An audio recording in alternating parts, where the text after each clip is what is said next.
జూబ్లీహిల్స్ ఉప ఎన్నికలో కాంగ్రెస్ పోటీ చేస్తుందా, మజ్లిస్ పోటీ చేస్తుందా అని బీజేపీ రాష్ట్ర అధ్యక్షుడు రామచంద్రరావు ప్రశ్నించారు. కాంగ్రెస్ గుర్తుపై మజ్లిస్ అభ్యర్థి పోటీ చేస్తున్నారని ఆయన వ్యాఖ్యానించారు. కాంగ్రెస్ అభ్యర్థి నవీన్ యాదవ్ గతంలో మజ్లిస్ నుంచి పోటీ చేశారన్నారు. కాంగ్రెస్ అభ్యర్థిగా ప్రకటించిన తర్వాత మజ్లిస్ అధినేతను ఆయన కలిశారని ఆరోపించారు. ఈ రెండు పార్టీలు నగరాన్ని అధ్వానంగా తయారు చేశాయని విమర్శించారు. జూబ్లీహిల్స్ ప్రజలు బీజేపీని ఆదరించాలన్నారు ఆయన. రాష్ట్రం అంతా కూడా లోకల్ బాడీ ఎలక్షన్స్ సుప్రీంకోర్టులో పోయే అవకాశం ఉంది కాబట్టి అందరి కన్ను కూడా జూబ్లీ హిల్స్ మీద ఉన్నది.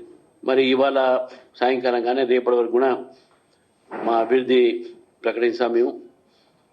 అది పార్లమెంటరీ బోర్డు కూడా పంపించి అక్కడి నుంచి ఆమోదం వచ్చిన తర్వాత అధికారిక పూర్తంగా ఇక్కడ దాన్ని అనౌన్స్మెంట్ చేయడం ఉంటుంది. జూబ్లీ హిల్స్లో ఇప్పుడు ఉన్నటువంటి ఒక పరిస్థితిలో కాంగ్రెస్ పోటీ చేస్తుందా, మజ్లిస్ పోటీ చేస్తుందా, లేకుంటే Majlis party candidate Congress symbol మీద పోటీ చేస్తుందా? ఎందుకంటే ఇప్పుడు ఉన్నటువంటి కాంగ్రెస్ క్యాండిడేట్ గతంలో ఎంఐఎం క్యాండిడేట్. ఇప్పుడు ఉన్నటువంటి కాంగ్రెస్ క్యాండిడేట్ డైరెక్ట్ గా టికెట్ వచ్చిన తర్వాత ఎంఐఎం అధినేత దగ్గర పోయి కాళ్ళకి దండం పెట్టి ఆశీర్వాదం తీసుకున్నాడు. సో ఇది స్పష్టంగా మనకు కనబడుతుంది. ఈయన MIM candidate Congress party symbol మీద పోటీ చేస్తున్నాడు. ఇంతకుముందు కూడా ఎంఐఎం క్యాండిడేటే. అప్పుడు ఎంఐఎం క్యాండిడేట్ పతంగ్ మీద పోటీ చేశాడు సింబల్ మీద. ఇప్పుడు కూడా ఎంఐఎం క్యాండిడేటే. ఇప్పుడు హస్తం చేస్తున్నారు. ఎందుకంటే హస్తంతోనే వాళ్ళు పతంగిలు ఎగిరేస్తారు కాబట్టి ఆ రకమైనటువంటి ఒక బంధం ఎంఐఎంకు కాంగ్రెస్ మధ్యన ఉన్నది. గతంలో ఇదే ఎంఐఎం కొన్ని రోజులు బీఆర్ఎస్ కూడా కాపురం చేసింది. వాళ్ళిద్దరు కలిసి ఉన్నారు. వాళ్ళ మద్దతుతోనే బీఆర్ఎస్ గెలిచింది సిటీలో కానీ అక్కడ కానీ కొన్ని సీట్లు. కాబట్టి ఈరోజు ఎంఐఎం వాళ్ళ స్థానం రెండో స్థానం వచ్చినప్పుడు కూడా పోటీ చేయకుండా వాళ్ళ క్యాండిడేట్ ని కాంగ్రెస్ పార్టీ నుంచి నిలబెడుతున్నారు. అంటే ఇది ఒక జూబ్లీ హిల్స్ ప్రజల మీద ఇది మోసపూరితమైన చర్చగా ఈరోజు భావిస్తా ఉన్నాం. ఈరోజు ఎంఐఎం పార్టీ కాంగ్రెస్ సపోర్ట్ తో గెలవాలని చెప్పేసి కాంగ్రెస్ లో వాళ్ళ క్యాండిడేట్ పంపించి గెలిచే ప్రయత్నం చేస్తున్నారు.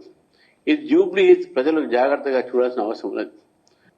మీరు గతంలో బీఆర్ఎస్ కు ఓటేశారు.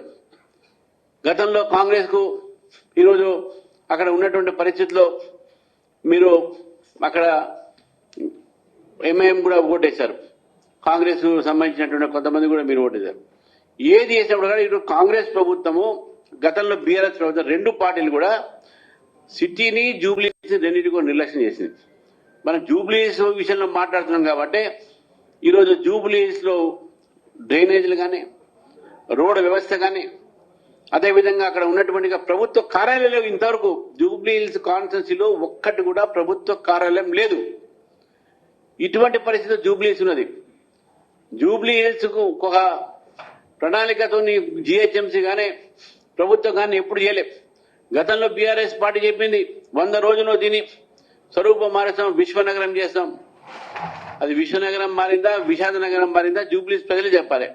వచ్చి 2 సంవత్సరాలు అయిపోయింది. వీళ్ళు ఈ 2 సంవత్సరాల్లో కూడా వీళ్ళు చేసింది ఏంది? ఈ యొక్క రాష్ట్రానికి చేయలే, జూబ్లీకి కూడా చేయలే. 6 గ్యారంటీలు అన్నారు, 420 ప్రామిస్లు చేశారు, వాగ్దానాలు. ఈ 420 గతంలో చట్టం మారింది కాబట్టి ఇదంతా 420 కేసులే. ప్రభుత్వం మాట్లాడేదంతా 420 కేసులే. కాబట్టి ఈ రోజు ఉన్నటువంటి పరిస్థితిలో జూబ్లీ ప్రజల్ని ఒక్కసారి గమనించాలి, వాళ్ళని కోరుతా ఉన్నాను. ఈరోజు భారతదేశంలో మోదీ గారి ప్రభుత్వము, మోదీ గారు చేసినటువంటి ఏదైతే పనులున్నాయో వికసిత భారత్ వైపు పోతా ఉన్నాం. అదేవిధంగా మోదీ గారిని మనం ఈరోజు తెలంగాణ ప్రజలు 8 సీట్లు ఇచ్చి వాళ్ళు మమ్మల్ని ఆదరించారు. జూబ్లీ కూడా మనం గెలిపించి ఈరోజు భారతీయ జనతా పార్టీని మీరు గెలిపిస్తే రేపు అసలైనటువంటి ఒక ప్రతిపక్షంగా ఈ కాంగ్రెస్ పార్టీ చేస్తున్నటువంటి ఆగడాల్ని ఆపేటువంటి ప్రయత్నం చేస్తాం. బీఆర్ఎస్ కు ఓటేసినా లాభం లేదు. ఎందుకంటే వాళ్ళు ఆ పార్టీలో ఉంటారా, ఏ పార్టీలో పోతారా అని తెలియదు. మనం గతంలో చూసినాం, బీఆర్ఎస్ పార్టీ నాయకులు కాంగ్రెస్ లో చేరి మీకు చేరలేదని కొంతమంది అంటారు. మేము ఇంట్లో మాత్రం వెనకంతా సోనియా గాంధీ, రాహుల్ గాంధీ అంటే మేము ఇంకా బీఆర్ఎస్ ఉన్నామంటారు. వాళ్ళు వాళ్ళ మధ్యన ఏం సంబంధాలు మనకే తెలియదు. ఒకరు గెలుస్తారు బీఫామ్ మీద, కాంగ్రెస్ బీఆర్ఎస్ బీఫామ్ మీద ఎమ్మెల్యేగా, మళ్ళీ అదే క్యాండిడేట్ మళ్ళీ హస్తం పేరు మీద మళ్ళీ ఎంపీ పోటీ చేస్తారు. ఇక్కడ కూడా అదే పరిస్థితి. బీఆర్ఎస్ నుంచి గెలిచిన ఏ వ్యక్తి అయినా సరే పార్టీ మారక తప్పదు, మాట మారతారు అనే విషయాన్ని మనం గమనించాలి. కాబట్టి ఈ పార్టీ రెండులో ఉన్నటువంటి ఇవన్నీ మనం చూస్తున్నాం. కాబట్టి నేను భారతీయ జనతా పార్టీ తరఫు నుంచి అధ్యక్షుడిగా అందరిని కోరుతా ఉన్నాను ఆ జూబ్లీహిల్స్ ప్రజల్ని. ఈరోజు భారతీయ జనతా పార్టీకి అవకాశం ఇవ్వండి. ఒక ప్రతిపక్షాన్ని, అసలైన ప్రతిపక్షాన్ని బలపరచండి. మీ యొక్క జీవితాల్లో మార్పు చూడండి. డెఫినెట్ గా ప్రజావాణిని, ప్రజా ఒక సమస్యని వినిపించడానికి రేపు అసెంబ్లీలో ఇంకొక క్యాండిడేట్ పంపిస్తే తప్పకుండా ప్రజల సమస్య మీద పోరాడతామని చెప్పేసి మీకు తెలియజేస్తూ, మరి ఈరోజు మనం అందరం చూస్తా ఉన్నాం అక్కడ ఉన్నటువంటి పరిస్థితి కూడా. ఈరోజు భారతీయ జనతా పార్టీ డెఫినెట్ గా గెలుస్తుందని చెప్పి నాకు పూర్తి నమ్మకం ఉన్నది. ఎందుకంటే ప్రజలు ఆలోచిస్తున్నారు. ఈరోజు ప్రజలు ఆలోచిస్తా ఉన్నారు ఎవరు ఏ పార్టీకి ఓటు వేయాలని, ఏ పార్టీకి మనం ఎందుకు ఓటు వేయాలని కూడా ఆలోచిస్తున్నారు. జూబ్లీహిల్స్ లో మేధావులు ఉన్నారు, జూబ్లీహిల్స్ లో కష్టపడే యొక్క వర్గం ఉంది, జూబ్లీహిల్స్ లో సినీ రంగానికి సంబంధించినటువంటి వ్యక్తులు ఉన్నారు, జూబ్లీహిల్స్ లో అన్ని వర్గాల్లో పనిచేసేటటువంటి వ్యక్తులు ఉన్నారు. కాబట్టి మీరందరూ కూడా ఆలోచించి రాజకీయ చైతన్యంతో భారతీయ జనతా పార్టీకి ఓటు వేస్తారని చెప్పి తెలియజేస్తూ